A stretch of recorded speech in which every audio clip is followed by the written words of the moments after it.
នេះចង់រមមុខអ្នកណាថាការពារកណ្ដុរជាធ្វើស្រែមួយឆ្នាំដែលបានផលជោតកាត់គេទេអស់រឿងកណ្ដុរកាត់ហ្នឹងឥឡូវវិធីសាស្ត្រចាស់កណ្ដុរលែងខ្លាយវាស៊ាំវាយល់ល្បិចវាយល់អន្ទាក់បងពុកម៉ែបងប្អូនដាក់ទ្រូក៏មិនជាប់ដាក់អង្គប់ក៏មិនជាប់អារាំងស្បៃក៏មិនជាប់ឥឡូវនេះយើងចេញថ្មីហើយមានថ្មីចាស់ថ្មីសាឡាងបាទគឺ Qret បាទថ្នាំ Qret នេះបាញ់ភ្លាមរត់ព្រៀតបាទឡំគឺពេញស្រែមកស្រូវឃើញរត់ឡំគឺបាទយើង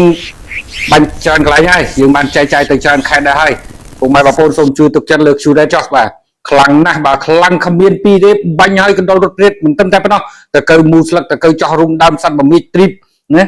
រុយសអីហ្នឹងក៏ប៉ាំងផ្កាពោះជ្រងហើយបាទអញ្ចឹងបងប្អូនជាការសង្កត់ទាំងអស់សូមផ្ដល់សេចក្តីទុកចិត្តលើ Qret ហើយបញ្ជាទិញនៅពេលនេះដើម្បីការពារទិន្នផលរបស់ពុកម៉ែបងប្អូន